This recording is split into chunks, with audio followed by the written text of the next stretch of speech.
I'm excited because since this pandemic, Hold on. Before you start, let me just introduce this. You know what I all right. mean? Because we live right now. We're recording right now. So, Okay. ladies and gentlemen, this is the statement alongside the big festival. The big festival taking place this weekend, Metro Fest, and we got one of the stars who's performing there this coming Sunday, and he's a legend right now. Ready to talk Oh to my you goodness. guys. Horace Brown, Wagwan fam. What's going on, man? Wagwan. Sorry, that's the West Indian Yeah. side of me, the Jamaican side. Yeah, I love that. I love it. It's dope, man. It's dope. How you doing, bro? It's good, man. I'm good, man. I'm hanging in there. You know what I'm saying? Like everybody's going through it this year and last year. Pandemic got us out there, but I'm excited to be leaving the States again, going back abroad, going over to London, a place everybody wants to go. Boy, and you've been there a few times, right? Yeah, I You've been know. there a few times, right? All my friends are I've been there a few times. I've been to London a few times, so it's going to be nice to come back and and perform for the people again. It's very nice there. I love London. It's a beautiful place, man. Yeah, man. It's like would you say like a home away from home from you? Yes, sir. I will Yeah. say that.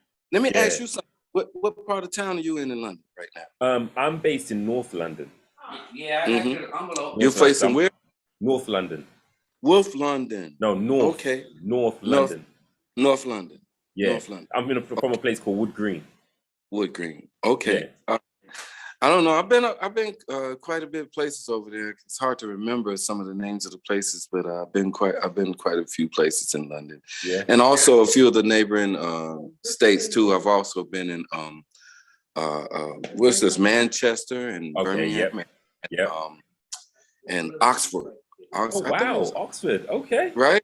Okay. Preston. I've been there. I've been quite a few places in the UK, man. I love it. Sounds like it, because I mean, those are the kind of places that you don't hear one more name. Artists talk about. One more name. Go. Leicester, right? Ain't that a place there? Didn't they have a great football team one of these years ago? Well, I wouldn't say great, but they did win the Premiership one year. Great, you know what I mean. They did win. They did win the league one year. So that's what I meant. That's what I meant. Yeah. I really got into that when I came to Europe and visited. I wasn't so much into the football, you know what I mean, European football that way, until I came and visited a few times, and man, I became a big fan, man. So hold on, who's your team? Who's your team? Your teams are crazy over there. I like the German league, and I like your league, and I like the Spanish league. Those seem to be all right. Like yeah.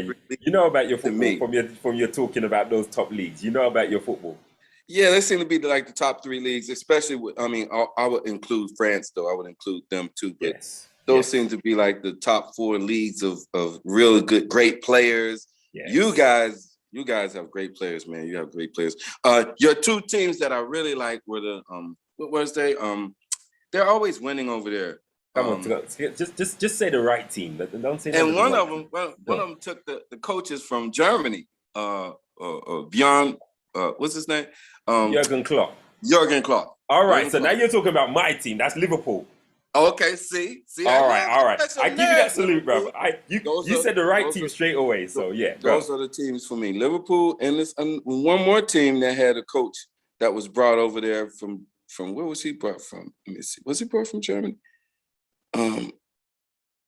Yeah, I think so. From the from the Bundesliga. Not too sure. There now too. Two of your teams let me see, which I was just watching. I can't believe I can't come up with their name right now. I don't know why. I know why, because I'm watching the Olympics right now. I've been watching. Oh yes, yeah. Okay. That's why. I'm watching the Olympics right now too, so that's good. And you guys are winning quite a few goals in America and China, so it's been great. So it's been great, man. Which part of the US are you actually from, bro? I'm from the North. I mean, actually, I was born in the North. Let's say that I was born in Connecticut, but I'm in North Carolina at the moment. I'm in Charlotte, North Carolina. Okay. I grew up there. I graduated from high school there. I can't say I totally grew up in Charlotte because my father being a minister, we traveled around a lot of places, man. We were all over the place. So I ended up in Charlotte for graduating high school. And after that, started making jobs everywhere. And then I started thinking I could sing. So thinking you can sing, thinking. I started thinking I could sing, and I said, let me make a demo. and that took you places. I was working with my friends. We driving forklifts and stuff in these warehouses and things, you know. So I'm like, you know, we listen to the radio every day while we working. So they're like, yo, man, I was singing along with the records, and they say, yo, you sing pretty good, Hart, you know. Oh, so you telling me you didn't even know you could sing before then? Actually, no, I didn't. I mean, I'll say it like this. I thought I was a very decent shower singer like everybody else, you know. Man said shower singer, you know, with the shower head and stuff like that. Yeah? Like most people, you know what I mean? Okay, yeah. When we in that shower, we get to singing, you know what I mean? We be singing, you know. I'm putting a lot of emotions in it and everything. You know you be singing in the shower. Stop playing. You know you think you Michael Jackson when you're in the shower. Somebody might hear you, bro. Who do you like? Oh, okay. Oh, who do you like? There's as artists for singers who you try to sing like when you're singing. Oh wow, when you're in the shower, who do you think you're? Luther Vandross? Who do you think you are? I think sometimes I might think I'm Luther, or I might think I'm Mary sometimes, you know, because you know Mary puts a lot into it. You know oh my God, everybody loves Mary, don't you? Everybody want to sing like Mary. Mary J. Blige. Them songs are so real; they take you right down to earth. You know, like you know. Exactly. Yeah, I like Mary too. She's awesome, man. I was very fortunate to you know, be a label mate in my day. Yes, you know, Uptown, right? Uptown. Yes. At Uptown, Jodeci was there, Mary J. Blige, and yep. Hey, it was a time of my life, man. It was a scary time too because you know they were so talented. And I remember I said I was a shower singer, so I'm thinking, what am I doing here? You know what I mean? I was very blessed. The Lord blessed me to be able to. But I also heard that you play instruments as well, bro. Make music. Yeah, I started there, you know, in the church. Actually, I didn't have an instrument, play trombone or baritone or sousaphone, you know, the instruments for brass bands and marching bands and stuff like that. And it got me started into music, you know, like getting the sounds and you know, the ability to connect the sounds. And after that, you know, that's why I was telling you, you know, I didn't think very seriously about singing because you know, I thought the singers were very talented, and I was actually into ball playing, so I wasn't really into singing. Really, I was into ball playing, and I just kept on pursuing demo making after my friends, you know, say you're pretty good, so yeah. So let's make a demo. So we made demo. I made another one, and then that demo got into hands of Devontae from Jodeci, and that was it. Hey. That was the start. He liked what he was hearing. He took a chance, flew me out to California, and I sang backgrounds for Christopher Williams' All I See. And this is my start. This took me, you know, just got me started. You understand?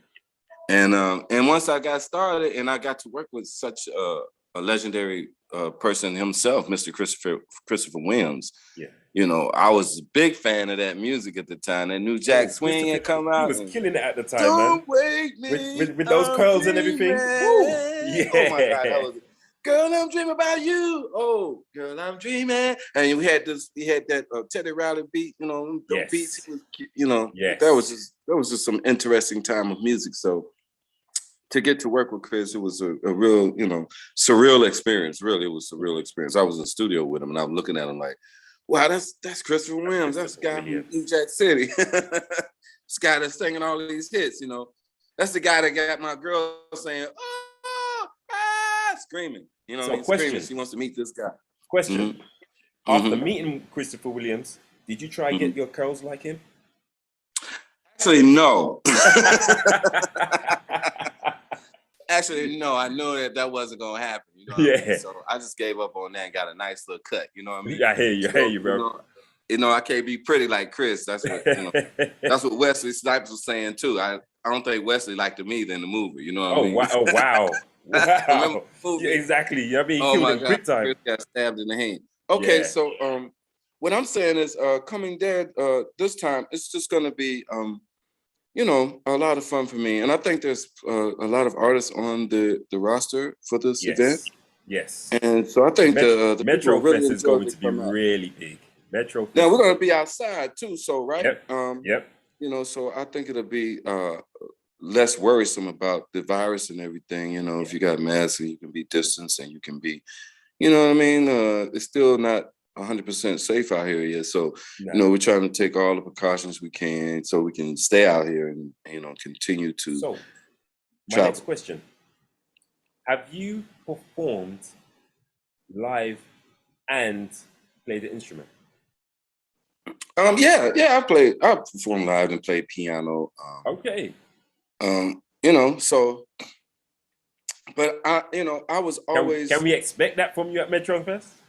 Maybe you can expect that from me in the future. I mean, I hadn't prepared to, play the piano and sing lately. I mean, I hadn't been preparing for it, but I can prepare for it and be ready to show off my skills, in the near future. Show off your shower singing. Yeah, show off my shower singing. I've been practicing. I got this new Zest soap, and it helps me get my real notes, high notes. No, man, I'm excited, man. I'm excited. I think that it's a new start for me.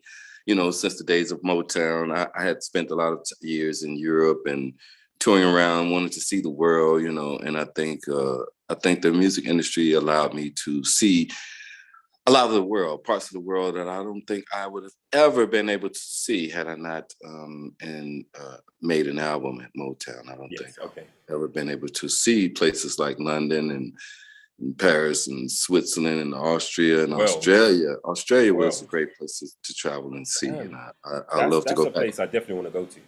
Oh yeah, man, the world is very interesting, and there are very great places that you can see. And you should check them out while you live. You know what I mean? I don't think you should just be caught up in, just your everyday life of business and work and never really enjoy the world you live in. It's education, man.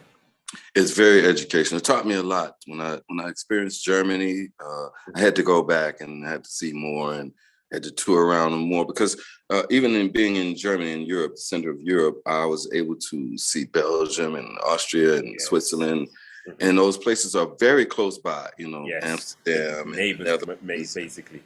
I didn't even know those places was real until I got there. You know what I mean? Like I thought they were real, but some things, seeing is believing sometimes, you know what I mean? So just to be in some of those countries really opened my eyes up to the scope of the world. I mean, it's a large world, and it's a great place that we should I just believe that humans should love more. That's all I believe. I just think that we should love each other a little more than we hate. I think we do a lot of hating for no reason. I think it's just the stupidest thing, Yep. We should be very educated as humans and very smart to want to care about one another. Yes, definitely. I think that's very important, and I think that we're missing out sometimes. And I think that's what this virus is showing us too, that and we need to take better care of one another. Definitely. And I think that the Lord will release these things from us, So, guys, this is a special The Statement alongside the big festival coming up, Metro Fest, this coming Sunday, the 8th of August, and we're right here with Horace Brown, the superstar. Now, all right, y'all. I got a question for you. Now, I'm going to take it back to that demo that you made. Was the demo full of covers or was there original songs? Oh, the demo I made, they were original songs. I wrote songs and just, made them up and played music to them. I didn't even know that I could do such a pretty good job. I mean, really, the engineer where we were working at in New York, where we started these demos, because I drove to New York with a friend of mine. He had family there, and he's like, "Yo, they're gonna take us to the studio, and there'll be a producer there, and he'll produce a song, and we'll sing it." Yes. The producer didn't show up, so I had to produce the song. And I had to write the song, and I had to arrange it, and perform it. So it was the first time, and the engineer was quite shocked that I was able to produce a decent record. He liked the song. He thought that, that I had skills, and my friends did too. They was like, wow, that's good. It was the first time in the studio, yeah. And I played the keyboards and made beats and made a song out of it. And it was an experience that I couldn't forget, because I know that how it made me feel. It made me feel like I had missed out on my opportunity in life. I thought I was really too old to be singing and recording, because I was already out of high school. I was already working job, you know what I mean? I didn't get to start like Michael Jackson, you know what I mean? When you're young, 4 or 5 years old, singing, you know what I mean? Yeah. I think you get more development, but it still worked out. I think that my skills came from the church, being able to be there constantly with my father and my mother and my brother and sisters, and my brothers and sisters, we would listen and play with the bands, and me and my brother would love to play those instruments together and everything. Rest in peace. Both of my brothers passed away. Wow. My oldest brother and my younger brother, they passed away as I was making the album. My first brother passed away. Sorry, bro. A few years later, I was able to carry my younger brother Eric overseas in Europe, and to see some things before he passed away, and he really got to enjoy that. But so it's been for me, it's been really kind of difficult not to have them around to share this with, and to inspire me to, I think I lost a lot of my inspiration after the passing away of my brother Timothy. I think it kind of took a lot of the drive out of me. I wanted to do this to impress and to show off to him, and we share this type of thing together, music, making it into music. And him not being there with me, it kind of throws me. And I go to, places, and I think of them and wish that they were there to share with them, So, all right. So I want to ask you a couple questions about a couple of your songs. Now, when I say a couple of your songs, I want to know where your headspace was at with the writing with regards to a couple of these songs. Now, I know that there's certain songs that blow up worldwide, and there's some songs that actually blow up regionally. So some songs that big in the UK that didn't blow up so well in the USA.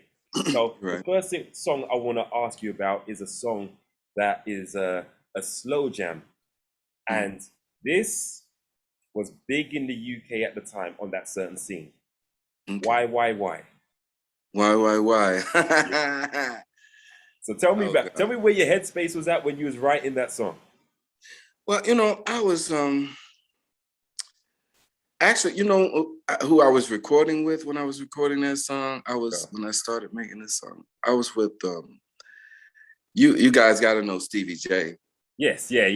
Of course, we're loving hip hop, man. Stevie J, loving hip hop. Stevie J, loving hip hop. He was in the studio with me, him, and Chad Elliott. Chad Elliott and myself are the producers of the track, actually. Okay. But Steve was there, and we were producing the track. And later on, after we kind of like almost finished, Steve started playing an instrument or something, keyboard or something. And then I realized that he was great. I didn't even know. He was just there chilling with us. I didn't even know he was a friend of ours, and he was chilling. I didn't even know he was such a magnificent talent. Yeah. I had no idea. We was almost finished, and he started playing some instruments and guitars and pianos, and I was like, "Oh my God, why you didn't produce none of this music, man? You crazy, Yeah. And he's very talented, Steve. He's very talented, and so. And the funny thing about making that song, why? I was thinking actually, how I was thinking, I wanted to write songs. I wanted to write something that hadn't been written. I was just so excited. I just wanted to do something. I thought about Marvin and all the greats, and I said, well, they brought original things to us that that we could never replace. So I just wanted to give something original too. I didn't want to just write the same song as everybody's writing. I just wanted to write something different, and I wanted to put it in a way that people can relate to. Okay, and so it has a sting of truth to it. Like to say, the sting of truth is saying that you may have a friend or somebody and they may have a relationship that you envy, or you just wish you could have had a relationship like they had. Yeah. Or you might have been attracted to someone who you shouldn't have been attracted to. You know, definitely. And these things happen in life for real. So I don't want to make it like it's taboo. You can't talk about it.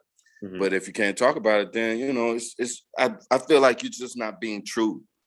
So I think you're being more true when you talk about things that people don't want to talk about. Yeah.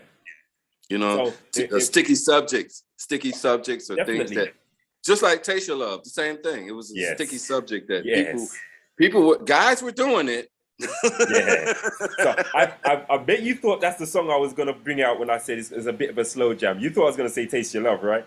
No, I said Taste Your Love is not a slow jam. So I know that wasn't the one. You hit me with that one. You got it. But just like that song, the idea, the idea of it was not talked about. It was talked about in the streets. Now we talked about it with our boys. Now me and you was hanging out. We'd be like, nah, man, I ain't doing that. You was like, yeah, boy, she's dope, boy. I taste her love. You know what I mean? You get me? You just tasting your love is just not for everybody. No, I hear you. And some people are just in denial about it. That's all.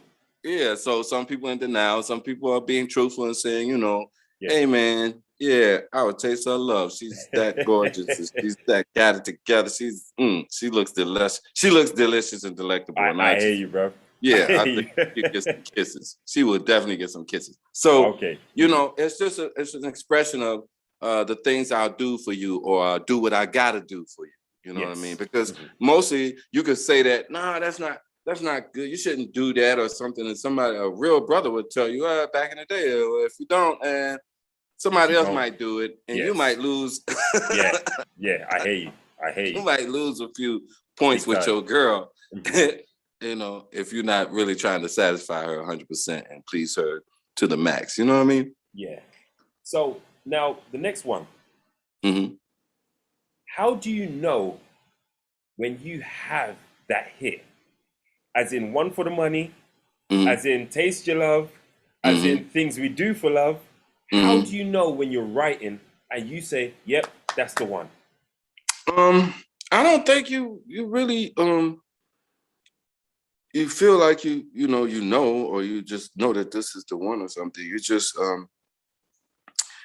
I think most of the time it's like having listening party, or you have other ears, not just your own. You know what I mean? So being with the label, I remember doing Things We Do for Love, and I was at Eddie F's house. He's a DJ. He's a part of Heavy D and the Boys. He's a legend himself. Definitely. I mean, Eddie F, he's a legend, man. He's had great productions, and his production team was great back in the day. They were making hits. Dave Hall and all his whole crew, they were just making smashes. And a lot of artists used to call his name when they were singing the song. They're like, Eddie F. At the beginning of the song. Eddie, so I remember. Eddie was something else, man. I'm trying to get with him on this next album I'm creating. I'm working now, trying to create a new album for my listeners and give them something new. I'll try to have a single to them as soon as possible, hopefully this year. You know what I mean? I got records done. I'm just trying to, just like you're saying, sift them through them. Is this the one? Is this the one? You know what I mean? Yeah. So that's a part of it. But you have a label. If you're under a good umbrella, they will, I would come into the office at the label at Motown, and I would hear my record. I just did this record with Eddie one night, and the next day, Things We Do for Love, it was playing in all the offices loud. I could hear it. Wow. Okay. And I come in, I'm like, why are they playing this? It wasn't even for me. I was demoing this record for Eddie, just to make a demo for him. He was like, sing something on this record for me. I'm trying to get this record done. So I sung something on the record. When I was finished, he's the next day, he's like, I came to Motown, they're playing the record.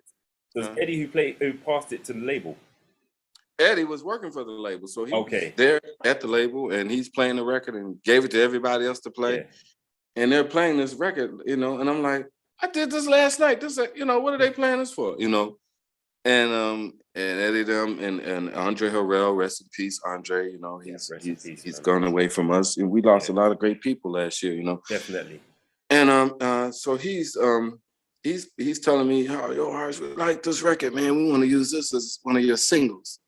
I say, for me, he said, yeah, we like one of your singles. So, I actually didn't even get to refresh the record. It was still like I left it as a demo, you know. Okay. So I didn't even get to, you know, like it's just what I mean. This is what I mean. I made demo for Christopher Wynn for All I See. I sang the song first. Wow. Then he went in and sang. So yes. if as an artist, you get to learn the song and know how it goes, so you can have a better feel of the record before you just sing it. It's like you're singing it from the paper. You don't have any emotions and feeling. Yeah. So you want the song to be done, then the artist sing the song. So I'm giving away secrets, so don't tell everybody. This is between me and you. I'm joking. I've heard about the recording process, so yeah, I hear you. So with this process, I've been, you know, able to make demos for other artists and they sang them.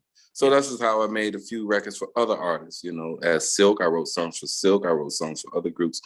And when I write the songs, I don't tell us which songs you wrote for Silk, bro. Tell us which songs you wrote for Silk. Now that I've lost you, I wrote that song for Silk. And let me see. And I wrote for a song for Donnell Jones.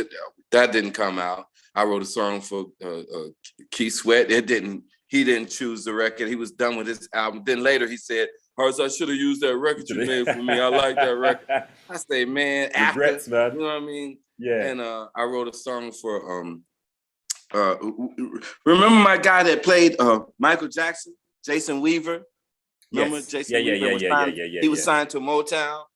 I actually forgot about that. He was an artist as well. Jason was signed to Motown, because he had a single. Disney. He had a some video TV stuff, didn't he? Like some movies. He had a and stuff. video, and he had a video and a song out, and the song was "Stay with Me." Remember, "Stay with me," and I, know that I love to be, and honestly, I can't live without you, baby. Please stay with me. I wrote this song. Okay, yes, and I demoed the song before he could sing it. You understand?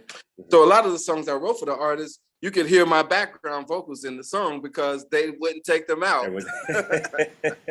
Like All I See, like the song I did for Silk, he wouldn't take they wouldn't take the background vocals. Bro. You still hear me in the background. You still hear me singing in the background. Just they like the shower singing, bro. They like the shower singing. You hear me singing my shower. I'm singing shower backgrounds. I'm doing the shower background singing for many artists on their records. You can hear my vocals. You know that I sung the reference and they liked it, and they did not want to get rid of my background vocals. They kept them. Silk shouldn't have done. Silk should have kept. Silk should have got rid of my background because they're a whole group they could have sang, and they sung some parts, but they kept me in there too. You can hear me singing backgrounds. Hey, that's more money in your plate, bro. You know what I mean? That's when that money comes in. Like, I got background vocals on there too. I want extra money. So y'all start practicing in that shower, man. You can make some background shower singing money. Cool. Oh man, you see, I had a question I was just about to ask you, and it's gone out my head. Hold on, let me just. All right, that's what I was going to ask you. So, the writing process from back then to now has totally changed. I mean, I remember when it was a bad thing for a rapper to have a ghostwriter.